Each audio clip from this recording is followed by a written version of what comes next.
Para zgjedhjeve ndihem shumë mirë, kuptova nga kjo fushat që ti kur shkon në një fushat harroj që do mbjellësh diçka. Ti thjesht do korrësh ç'ke mbjell. Pra, fushata është në thelb një fushat kujtese, që ti kujton njerëzve kush je dhe çfarë garancie jep ti që do jesh pa që ke qenë edhe në të ardhmen. Tani avokat, do më thuash diçka se unë jam shumë kurioze ti di. Sa të ka shkuar kjo? Sa të ka vletur, sa të ka kushtuar? Kam thyer 2 rekorde në këtë fushat, në gjithë Shqipërinë, në të gjitha partitë. Kam fushatën e vet me stream 24 orë çdo ditë. Po, i kemi parë. Për 10 ditë. Dhe ndërkohë kam fushatën më me pak kosto që ka pas ndonjëri. Kam prodhuar vetëm këtë material që është një kartë vizitë, po që nga ana tjetër ka edhe fletën e votimit. Jam shumë kurioze. Edhe 4 kapele si kjo. Ka gjithë fushatë. Avokati juaj në parlament, Aleanca Konservatore për Shqipërinë, voton një Altin Goxhaj. Okej, interesante duket. Çfarë është kjo në dispozicion nga hëna drejt mërkurën, ora 13 deri 17? Shikoj këtë. Po, pritja për qytetarët nga 1 shtatori 2025. Siç e keni shkruar dhe në titra, që është pjesë e sloganit tim, unë nuk dua të jem deputet në parlament, duhet të jem avokat në parlament. Dhe avokati, vetmja gjë që të jep kur takon, është një kartë vizitë. Dhe unë jap qytetarëve një kartë vizitë takimi në parlament. Pasi nuk duhet bëj deputet, duhet bëj avokatin atje. Avokatin e qytetarëve në parlament, avokatin e popullit në parlament. Dhe fushata ime ka vetëm këtë shpenzim që është këtu, kam bërë të tilla mjaftueshëm për të shpërndar, jam gjithë ditës duke i shpërndar këto. Kjo është një kartë vizitë dhe kam bërë dhe 4 kapele të tilla. Për gjithë 4 kapele ke bërë? 4, vetëm 4. Po një e dua unë. Kjo është pikërisht për ty sepse tashmë ne jemi ditë të fundit. Me lejen e shikuesve edhe ndjekësve, unë do ta vendos këtë, ha? Mirë, ha? Amerikanët e Civitas më bën kompliment për këtë kapele, edhe dhe bën dhe foto.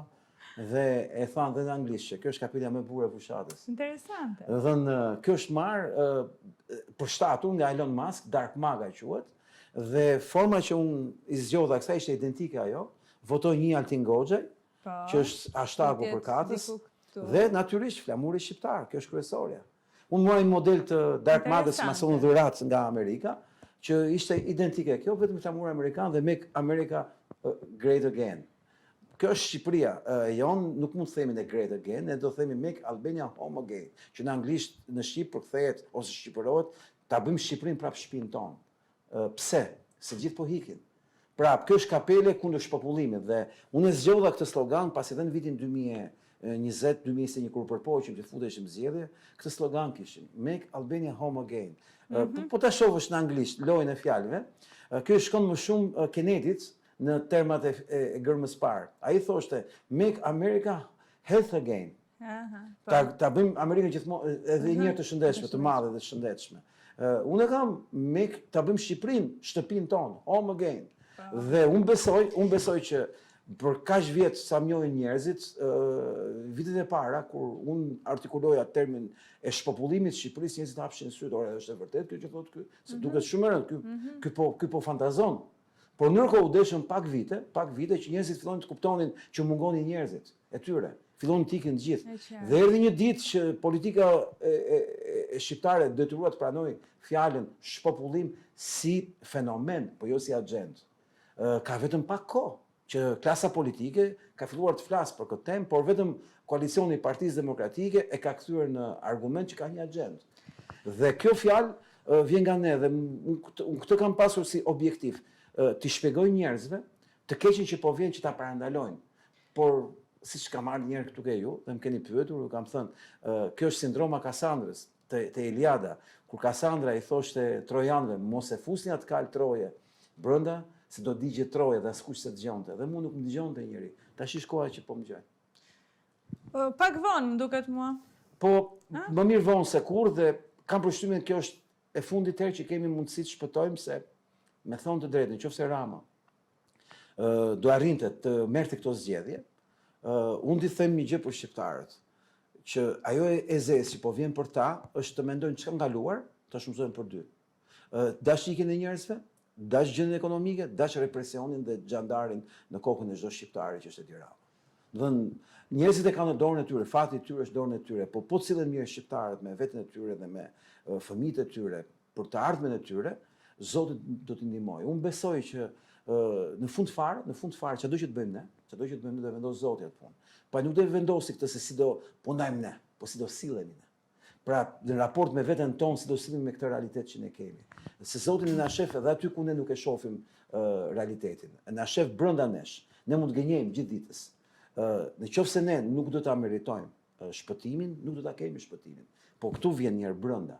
Dhe unë këtë mesazh ja për gjithë punonjësit e administratës publike, familjarët e tyre, dhe çdo shqiptar që për një apo tjetër arsye e urren klasën politike, që këtë herë ne kemi në dorë të shpëtojmë. Dhe më mirë një demokraci e keqe, qofse ata nuk janë shumë të pakënaqur me një qeverisje që mund të ishte në koalicion e PD-s, sesa vazhdimi i diktaturës të madhe. Dhe kanë shumë vështirë të gjejnë një rrugë tjetër, nuk ka një rrugë tretë. Pra këto janë, po nuk votove, po shkove dhe shpërdorove votën, Rama qëndron pushtet. Ata e kanë dorë. Tani avokat, do t'i rikthehem edhe një herë, faleminderit. Tani po mendoj që kapelja është e bukur, jo vetëm ke meshkuj, se vetëm meshkuj që kemi pasur, por që ka shumë e bukur dhe për zonjat. Po të rast zonjushet. Faleminderit. Tash do t'i rikthehem sërish kart vizitës. Edhe po t'jap fjalën dhe i bëj thirrje ndjekësve që nga data 1 shtator e këtij viti me deputetin e ri, avokatin Altin Goxhaj, do kemi një derë të hapur, thot, nga ora 13 deri në orën 17. Dhe nëse ne do të testojmë. Jo, po kjo është. Ne do të testojmë. Sfida. Ne do vim. Që të gjesh derën hapur. Ne do vim. Dhe nëse e gjejmë derën mbyllur, un kam dështuar totalisht si politikan. Okej. Domethënë, kjo mbetet. Njëri do ta nis me këmbë të mbar, rrugës mund të degeneroj çdo deputet. Un kam vënë një test. A do jetë derë hapur dhe a do i presin njerëzit të marrin përsipër si avokat zgjidhet, jo si deputet. Se ta them troç, deputetët kemi parë 34 vjet si kanë prit populli. Dhe kanë thënë gjithmonë kaq kam në dorë. Unë besoj që kam dorë të futem në komisariat policie, kam dorë të futem në burg, kam dorë të futem në kadastër, kam dorë të futem në Ministrinë X, kam dorë të futem në bashkia, sepse jam deputet. Dhe njerëzit kanë parë në përdyert e këtyre institucioneve. Pa qenë deputet fare. Duke u përleshur dhe kam hyrë brenda. Jam përplasur policinë dhe kam hyrë brenda. Ju pat në intervistin që i bët kolegu tim Armando Vrushit, pat skenën në KQZ, në Kapanon. Mendoni pak zërin tim atje brenda, që ishte në jehonën e Kapanonit, se si ata u shorduan dhe u dorëzuan për 5 minuta. Nga zërin, nga lanë bëjmë eksperimentin me kutite, me ato kutite identifikimit. E ndoqëm edhe të avokat, sa mirë që jeni, që i shikoni këto problematika, sepse shumica prej nesh, pa i thënë juve, nuk kanë ku i shohin. Unë garantoj çdo qytetar që deputeti u ka thënë vazhdimisht kur e kanë takuar që se kam në dorë një gjë. Arsyeja pse shkoj si avokat është pikërisht, nuk do shkoj më si unë që pres popullin, po unë do marr përfaqësimin e tyre ta çoj këtë tjerë. Domethënë, do sillem si avokat. Prap, nuk e ka mundor, e ka i tjetri, po do shkoj si avokat i këtij qytetarit të përplasem atë. Sepse unë besoj një gjë që është shumë e rëndësishme. Ajo që ka munguar në 34 vjet parlamentit ton ka qenë avokati i qytetarëve. Ne kemi deputet ushtar, partish. Kryetari e purë dhe deputeti zbaton. Unë nuk kam nga kush do marr urdhën. Unë jam kryetari një partie të vogël, që sa ka dalë në treg, sa po ka dalë nga furra e quajtur. Po ja pra je në koalicion me Partinë Demokratike. Çfarë do të thotë që nuk je pjesë e Partisë Demokratike? Po fare. Unë jam kryetari një partie të re, që janë në koalicion me Partinë Demokratike. Pra, mua s'ka kush të më urdhëroj që të hesht apo të flas. Apo ta çoj një çështje deri në fund apo ta lej në mes. Nuk ka kush të ma thotë. Domethënë, nëse do jetë nevojshme të vendoseni kundër Partisë Demokratike, ju këtë mund ta bëni? Po ne kam thënë publikisht, e kam thënë dhe në koalicion kur jemi bërë që mua do më keni krah për të gëzuar Ramën. Misioni im mbaron në këtë aleancë në moment që rrezohet Rama. Pse? Sepse qëllimi im është të mbrojë interesin qytetar dhe të shmang pazarin politik që është gjithmonë në dëm qytetarëve. Se dikush më tha pse s'do lej pavarur të zgjedhje. Unë ja u them me sinqeritet, mua do më kuptojnë njerëzit vetëm datën 12 maj. Pse do më kuptojnë datën 12 maj? Në 12 maj bëhet llogaria. Dhe do kuptojnë që vota që do japin për mua shkon 100% kundër Ramës. Pra nuk shkon 99%, shkon 100%, as 20%. E dyta, asnjë votë që shkon ke Altin Goxha nuk e favorizon dot Ramën në çdo lloj formule matematike. Vetëm e dëmton atë. Do habiteni çdo shikoni në datën 12 maj. Po favorizon Berishën apo jo? Unë nuk po favorizoj Berishën. Unë po favorizoj të vetmen formulë që ka Shqipëria për të rrethuar Ramën. Dhe 20 vjet jetës time janë në këtë përkushtim, kundër Sorosit, kundër Ramës. Dhe unë nuk mund të sillesh që do të ndryshe në fund të 20 vjeçarit duke ndikuar që Rama të fuqizohet. Ja u them arsyen pse. Do habiteni në datën 12 maj, kur shifti që votat që do të çoni për Agron Sheh, për Arlind Qori, për Adriatik Lapa dhe Ende Shabani, do habiteni. Se si këto vota, një pjesë e tyre do favorizojnë mandatet e Edi Ramës. Po pse? Se ky është ligji elektoral. Kur të eprojnë vota, do më thënë të eprojnë mandate, pra se cili merr vetat, dhe të eprojnë mandate. 1, 2, 3. Të eprojnë, sepse nuk i plotësojnë dot kriteret. Kush i merr këto mandate? Këto mandate i merr ai që ka një votë më shumë. Tani ne e dimë një gjë, që Rama e ka një votë më shumë në shumicën e qarqeve të Shqipërisë. Pra, këto parti do prodhojnë 3 deri në 7 mandate për Rama. Dhe njerëzit do më kuptojnë da 12 maj, kur unë të dalë në rrugë dhe të jem me faqe të bardhë, dhe ata të tjerë me faqe të zezë. Sepse i thanë njerëzve, hajde rrëzojmë Ramën dhe mbajtën Ramën. Altin Goxhës nuk do t'i thotë kurrë askush që ti me rolin tënd favorizove Ramën. Nuk do ketë njeri mundësi ta thotë teknikisht, sepse çdo votë që do jepet për Altin Goxhën, mund të jetë edhe biles t'jo thëmë të diçka. Në kartvizitën që unë kam nxjerr, që është pikërisht kjo kartvizitë, në pjesën mbrapa kam treguar si votohet. Dhe mund t'i them çdo kujt, nëse nuk e do Sali Berishën, nuk e do Partinë Demokratike, mos e voto këtu. Voto Altin Goxhën vetëm. A quhet e vlefshme? Quhet e vlefshme, po ama vetëm një kryq. Jo të kesh një kandidaturë dhe i parti atje. Pra vetëm një herë ke të drejtë ta bësh këtë rast. Më thënë vota shkon vetëm për Aleanca Konservatore për Shqipërinë, dhe kjo natyrisht në total shkon për gjithë koalicionin. Por jo për Partinë Demokratike, shkon për gjithë koalicionin. Dhe kjo votë që jepet vetëm për Altin Goxhën, kënaq këdo që nuk do më dhon Sali Berishës. Unë kam zgjedhur koalicionin e vetëm që mund të rrëzoj Ramën. Dhe i kujtoj gjithë shqiptarëve një gjë. Pyesni këtë doni për llogaritë e datës 12 maj. Ligji jon thot, votat që nuk nxjerrin deputet, pra ke marrë po themi vota për nxjerrjen një mandat e gjys. Ajo gjysma tepron. Por ndërkohë ngjelet një mandat pa marrë. Disa vota i shkojnë atij që merr më shumë. Ai që ka një votë më shumë. Pra, në Shkodër mund ta marrë PD-ja një mandat tepër. Më kupton logjikën. Për shkak të faktit që Shkodër mund të ketë më shumë vota PD-ja, më kupton logjikën. Po në rrethet e tjera, po në Tiranë, këta po shkojnë për Ramën. Pra, me dëshirën e mirë për të mos votu klasën e vjetër politike, me ia dhënë të rinjve, njerëzit fakt e japin Edi Ramës. Dhe kjo është arsye pse unë jam koalicion e PD-s, që vota jon të shkoj për të rrëzuar Ramën. Pse të rrëzuar Ramën? Mendojnë një njeri në aksident në rrugë.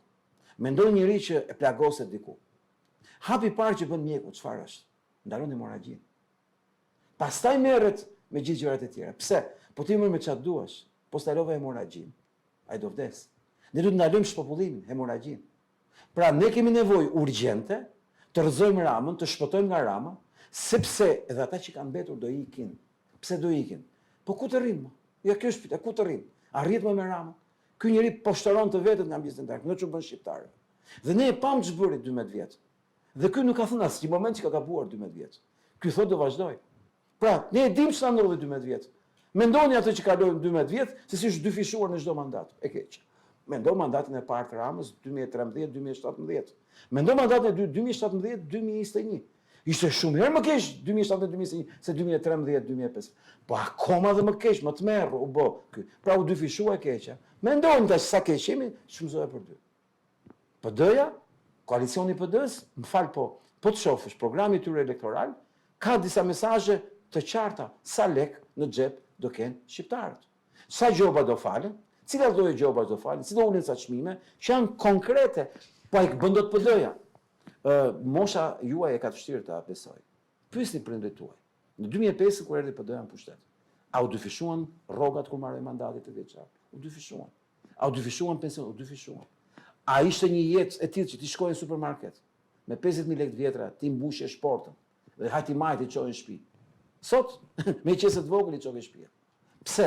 Kjo është realiteti aktual. PD-ja ka treguar një herë veten. Do thoni ju keni pa kënaqësi, sa dush kam dhënë. Sa të duash. Më fal, po a ka formulë tjetër për të shpëtuar? Po të keni na e thoni, derisa s'na ka thonë kush. Avokat, na thuaj një pa kënaqësi që ke nga Partia Demokratike. E tanishmja apo në përgjithësi? Në përgjithësi. Problematika më e madhe që ka pasur kjo parti. Për mua, problematika më e madhe që ka pas Partia Demokratike ka qenë parti departament i kryeministrisë si zyrë. Domethënë, PD-ja ka shërbyer Ramës për të bërë këtë që ka bërë. Lulzim Basha, siç e kam thënë gjithmonë, ka qenë diversant i Sorosit, që e ktheu vetë në vetë nga kryetar partinë drejtor të departamentit opozitës në kryeministri. Dhe kjo shkatroi opozicionin, shkatroi rezistencën dhe fajtori janë të gjithë, se të gjithë aty ishin, me Lulin ishin.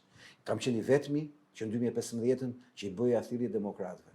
Mblidhni mendjen se jeni të tradhtuar nga kryetari, nuk është juaj, është i atyre, është zogi i Qyqe Soros. Ky është një klysh i Qyqe Soros, i cili ka ardhur në Shqipëri për të dhënë Ramës mundësi për të bërë atë që po bën. Pra, PD-ja mban përgjegjësitë plot për atë 12 vjeçar, sepse aty e kishin të vërtetën dhe nuk donin ta shihnin se çfarë po i bëni Shqipërisë.